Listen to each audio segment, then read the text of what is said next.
네. 오늘 저희는 여러분이 보내주신 자료들을 바탕으로 한번 커브 파이낸스, 그리고 이걸 활용한 디파이 다중 수익 전략에 대해 좀 자세히 파헤쳐 보려고 합니다. 네, 목표는 이제 커브가 왜 스테이블 코인 같은 안정자산 교환에 강점이 있는지, 또 그 커브의 LP 토큰으로 어떻게 여러 단계의 수익을 쌓을 수 있는지, 이걸 좀 명확하게 알아보는 거죠. 네, 흥미로운 주제죠. 자, 그럼 바로 시작해 볼까요? 커브는 기본적으로 가치가 거의 안 변하는 자산들 있잖아요. 예를 들어 달러에 연동된 스테이블 코인 같은 거요. 네네. 그런 것들을 서로 바꿀 때 드는 비용, 그러니까 수수료나 슬리피지, 가격 미끄러짐 손실이라고 하죠. 이걸 최소화하게 만든 좀 특별한 탈중앙화 거래소, AMM입니다. 맞아요.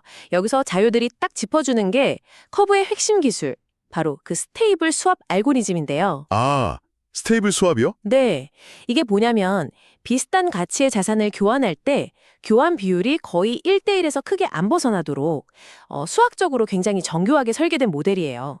손실을 정말 극도로 줄이는 데 초점을 맞춘 거죠. 스테이블 스왑을 그럼 아주 쉽게 비유를 해보면 뭐랄까?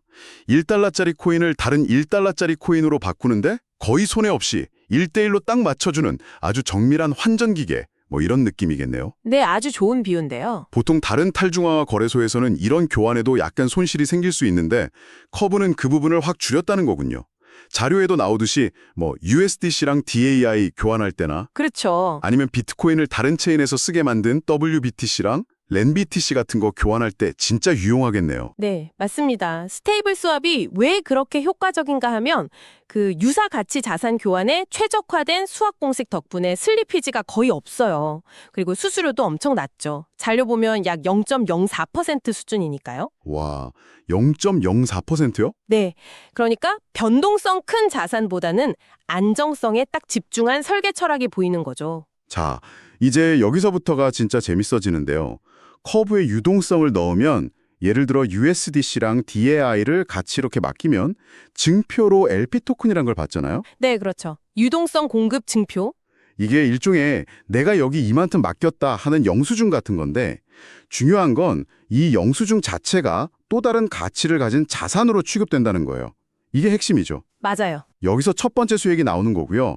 맡긴 자산에서 나오는 거래 수수료 일부랑 또 커브 자체 토큰인 CRV를 보상으로 받게 되거든요. 바로 이 지점에서 디파이의 정말 중요한 특징 중 하나, 그 구성 가능성, 영어로는 컴포저빌리티라고 하죠. 이게 딱 등장하는 겁니다. 아, 컴포저빌리티. 레고 블록처럼 쌓는 거요? 네, 맞아요. 쉽게 말하면 딱 레고 블록이에요. 각각의 금융 서비스나 자산을 서로 막 연결하고 쌓아 올릴 수 있다는 개념이거든요. 방금 말씀하신 그 LP 토큰이 단순 영수증이 아니라 다른 디파이 프로토콜에 예치하거나 담보로 써서 추가 수익을 만드는 또 다른 블록인 셈인 거죠. 오, 이거 좀 더 큰 그림에서 보면 결국 하나의 자산, 그러니까 LP 토큰으로 여러 수익원을 만드는 다중 수익 전략의 기반이 바로 이 조립 능력에 있는 거예요. 와. 그럼 자료에 나온 그 구체적인 다중수익 전략 예시를 한번 따라가 볼까요? 네, 좋죠. 첫 번째는 커브의 스테이블 코인 페어. 예를 들어 USDC 플러스 다이 이걸 예치해서 유동성을 공급해요. 그럼 여기서 거래 수수료랑 CRB 보상을 받고요. 이게 첫 번째 수익. 네, 수익 1단계? 둘째는 여기서 받은 LP 토큰을 가만 놔두는 게 아니라 예를 들어 뭐 Yearn Finance 같은 다른 수익 최적화 프로토콜에 다시 넣는 거죠. 그렇죠. 이른바 일드 파밍을 하는 거죠. 네. 그럼 연이 이 LP 토큰으로 알아서 최적의 수익 전략을 막 굴리고 받은 CRB 보상까지 다시 투자해서 복리 효과를 내주는 거죠. 이게 두 번째 수익. 와, 듣기만 해도 단계가 좀 있죠. 그렇죠. 근데 여기서 또 안 멈추는 경우가 많아요. 세 번째 단계로 넘어가면 이렇게 얻은 CRB 토큰 있잖아요. 네네. 이걸 또 컨벡스 파이낸스 같은 다른 프로토콜에 예치하거나 일정 기간 락업, 그러니까 묶어두면 추가적인 보상을 또 줘요. 예를 들면 CVX 토큰이라던가 아니면 부스팅된 CRB 같은 거요. 이게 세 번째 수익이죠. 와, 정말 겹겹이 쌓이네요. 네, 이렇게 하나의 초기 자본이 여러 프로토콜을 거치면서 수익을 계속 중첩시키는 구조예요. 근데 여기서 중요한 게 이렇게 여러 단계를 거치면 당연히 수익률은 높아질 수 있는데 그만큼 위험 요소도 복잡하게 얽히게 된다는 점이에요. 아, 그렇죠. 한 군데서 문제 생기면 줄줄이. 맞아요. 한 곳에서 문제가 터지면 연쇄적으로 영향이 갈 수 있다는 거. 이걸 절대 간과하면 안 됩니다. 아, 위험 관리가 정말 중요하겠네요. 네, 그렇습니다. 자료에서도 언급됐던 그 2023년 바이퍼 컴파일러 관련 해킹 사례처럼 스마트 컨트랙트 자체의 버그나 외부 요인 때문에 손실이 발생할 가능성은 언제나 있거든요.